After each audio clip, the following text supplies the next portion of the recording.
اپنی زندگی میں چاہیں تو ایک بار ایک رات کو یہ وظیفہ پڑھ لیں، چاہے تو ہر رات پڑھ لیں، کوئی پابندی نہیں ہے۔ رات کے وقت کا یہ وظیفہ ایک رات پڑھ لیں گے تو آپ کی پوری زندگی کے لیے کافی ہے، لیکن آپ لوگ ہر رات بھی پڑھنا چاہیں تو ہر رات بھی پڑھ سکتے ہیں، کسی قسم کی کوئی پابندی نہیں ہے۔ رات کو اپنے گھر میں تمام کاموں سے فارغ ہو کر، تمام مسائل سے، تمام الجھنوں سے بالکل فارغ ہو کر صرف 1 منٹ کا وقت نکال لیں، سکون سے کسی سائیڈ میں الگ سے بیٹھ جائیں اور فون کو اپنے پاس سے ہٹا دیں، بچوں کو تھوڑا سا جو ہے وہ سائیڈ میں کر دیں اور سکون سے بیٹھ کر جس ترتیب سے بتانے لگا ہوں یہ وظیفہ آپ کو اسی ترتیب سے پڑھ لینا ہے۔ سب سے پہلے میرے بھائیوں اور بہنوں، سکون سے بیٹھ کر ایک مرتبہ سب سے پہلے آپ کو درود شریف پڑھ لینا ہے۔ درود شریف آپ کوئی سا بھی پڑھ سکتے ہیں، چاہیں تو آسان اور مختصر سا درود صلی اللہ علیہ وسلم پڑھ لیجئے یا صلی اللہ علی محمد پڑھ لیں، لیکن اگر آپ نماز والا درود یعنی درود ابراہیمی پڑھتے ہیں تو یہ سب سے زیادہ فضیلت والا ہے۔ پیارے آقا صلی اللہ علیہ وسلم بھی تمام درودوں میں درود ابراہیمی کو ہی سب سے زیادہ محبوب رکھتے تھے۔ ثواب کی نیت سے ایک بار درود ابراہیمی میرے ساتھ بھی پڑھیے گا۔ اللہم صلی علی محمد وعلی آل محمد کما صلیت علی ابراہیم وعلی آل ابراہیم انک حمید مجید۔ اللہم بارک علی محمد وعلی آل محمد کما بارکت علی ابراہیم وعلی آل ابراہیم انک حمید مجید۔ ناظرین، اس کے بعد جو آپ کو وظیفہ بتانے لگا ہوں، آپ لوگوں سے گزارش ہے کہ ویڈیو کو اب اسکپ مت کیجیے گا، کیونکہ اگر وظیفے کی کوئی چیز رہ گئی تو پھر وظیفہ اثر نہیں کرے گا، تو پھر مجھے مت کہیے گا، کیونکہ آپ لوگ ویڈیو کاٹتے جاتے ہیں کہ ہاں ہمیں سمجھ آ گیا، ہم پڑھ لیں گے۔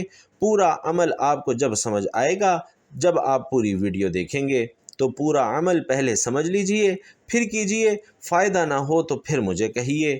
اللہ تعالیٰ کے اسماء الحسنہ میں سے ایک نام القیوم ہے، اور القیوم اللہ کا صفاتی نام ہے۔ القیوم کا مطلب ہے سب کو اپنی تدبیر سے قائم رکھنے والا۔ استغنائے قلب اور تقویت حافظہ کے لیے یا قیوموں کا ورد انتہائی مجرب ہے، انتہائی مقبول ہے۔ یا قیوموں کے وظیفے کے بے شمار فوائد اور تاثیرات اور فضائل ہیں۔ یا قیوموں کے ورد سے استغنائے قلب حاصل ہوتا ہے۔ خلوت میں یا قیوموں کا وظیفہ پڑھنے سے انسان عوارض نسیان سے محفوظ رہتا ہے۔ یا قیوموں کا وظیفہ کرنے سے حافظہ قوی ہوتا ہے اور نور قلب پیدا ہو جاتا ہے۔ اس کے ورد سے مردہ دل زندہ ہو جاتا ہے۔ یا حی یا قیوم، ان دونوں اسماء مبارکہ کا کثیر ورد خیر اور برکت کا باعث ہے۔ سب سے پہلے میری بہنوں اور بھائیوں، ایک مرتبہ درود شریف پڑھ کے آپ کو یہ وظیفہ شروع کر دینا ہے۔ 2-3 وظائف ملا کے پڑھنے ہیں۔ درود پاک پڑھنے کے بعد تینوں وظائف اتنے آسان اور چھوٹے سے ہیں کہ معصوم سا بچہ بھی اگر پڑھنا چاہے تو بڑے ہی آرام سے پڑھ لے گا۔ بالکل آپ کو فکر کرنے کی ضرورت نہیں، ایک ایک بات، ایک ایک وظیفہ میں آپ کو پڑھ کر بتاؤں گا۔ وہ میرے بھائی بہن جو پڑھنا بھی نہیں جانتے وہ بھی میرے ساتھ ساتھ پڑھ لیں تاکہ انہیں بھی اچھے طریقے سے سمجھ آ جائے۔ تو میرے بھائیوں اور بہنوں، سب سے پہلے نمبر پر آپ کو جو وظیفہ پڑھنا ہے وہ بڑا آسان سا وظیفہ ہے، اور یہ وظیفہ ہے پیارے بھائیوں اور بہنوں، یا اللہ یا محمد۔ ایک بار پڑھیں سب سے پہلے، پھر دوسری بار پڑھیں یا اللہ یا محمد، پھر تیسری بار پڑھیں۔ درود شریف پڑھنے کے بعد ایک مرتبہ جب درود پاک پڑھ لیں، تسبیح کے دانوں پر یا سیدھے ہاتھ کی انگلیوں پر اچھی طرح گن کر یا اللہ یا محمد کا وظیفہ آپ لوگ 11 مرتبہ سب سے پہلے پڑھ لیں۔ آپ لوگ جب پڑھ لیں تو اس کے بعد دوسرے نمبر پر جو وظیفہ آپ نے پڑھنا ہے وہ وظیفہ یا حی یا قیوم کا ہے۔ ناظرین کرام، یا حی یا قیوم کو ملا کر پڑھیں گے تو یہ ایک بار شمار ہوگا، اور اس وظیفے کو آپ نے دائیں ہاتھ کی انگلیوں پر یا تسبیح کے دانوں پر صرف 3 مرتبہ پڑھ لینا ہے۔ 2 وظائف اب تک ہم نے پڑھ لیے، اور اس کے بعد آپ کو آخری وظیفہ پڑھنا ہے۔ اس وظیفے کو آپ کو پڑھ کے بتا رہا ہوں، بڑا خاص وظیفہ ہے۔ آج کے عمل میں سب سے آخر میں آپ کو یہی وظیفہ پڑھنا ہے۔ اس وظیفے کو اور جتنے بھی وظائف ہیں، جتنی تعداد میں بتائے گئے ہیں میرے بھائیوں اور بہنوں، اتنی ہی تعداد میں پڑھنا ہے، کمی یا زیادتی نہیں کرنی۔ جو تعداد بتائی جا رہی ہے اس تعداد کو ملحوظ خاطر رکھنا ہے۔ آخری وظیفہ سمجھ لیجئے کہ کس طرح پڑھنا ہے۔ تسبیح کے دانوں پر یا دائیں ہاتھ کی انگلیوں پر آپ نے یا ذوالجلال والاکرام کا وظیفہ پڑھنا ہے، اور پچھلے وظیفے کی طرح ہی یا ذوالجلال والاکرام یوں پڑھیں گے تو یہ 1 مرتبہ شمار ہوگا۔ اور بھائیوں اور بہنوں، یا ذوالجلال والاکرام آپ نے 41 مرتبہ پڑھنا ہے۔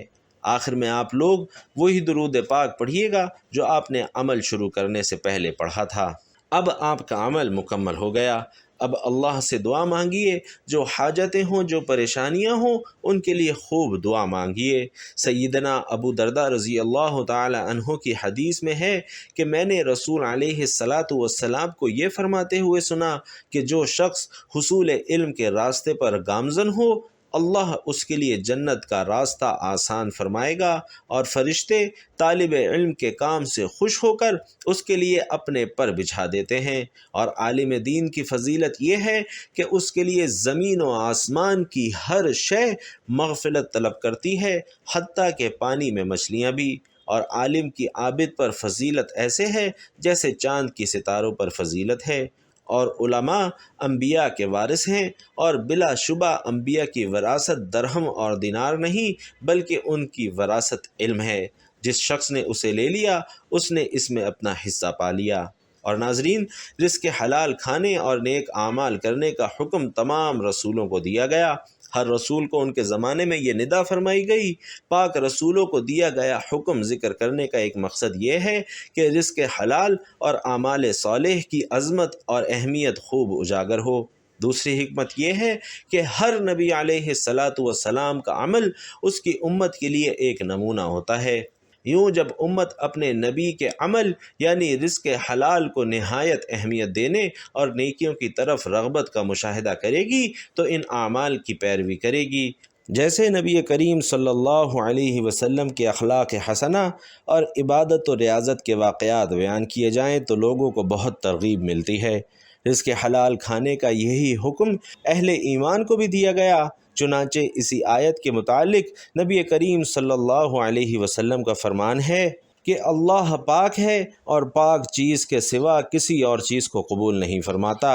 اور اللہ نے مسلمانوں کو وہی حکم دیا جو رسولوں کو حکم دیا۔ چنانچہ رسولوں کو کہا کہ اے رسولو، پاکیزہ چیزیں کھاؤ اور اچھا کام کرو، بے شک میں تمہارے کاموں کو جانتا ہوں۔ اور فرمایا کہ اے ایمان والو، ہماری دی ہوئی ستھری چیزیں کھاؤ۔ تو ناظرین، آپ اس عمل کو ضرور کیجئے، انشاءاللہ اللہ آپ کی تمام مشکلات اور پریشانیاں ختم کرے گا۔ اللہ تعالی ہم سب کا حامی و ناصر ہو، آمین یا رب العالمین۔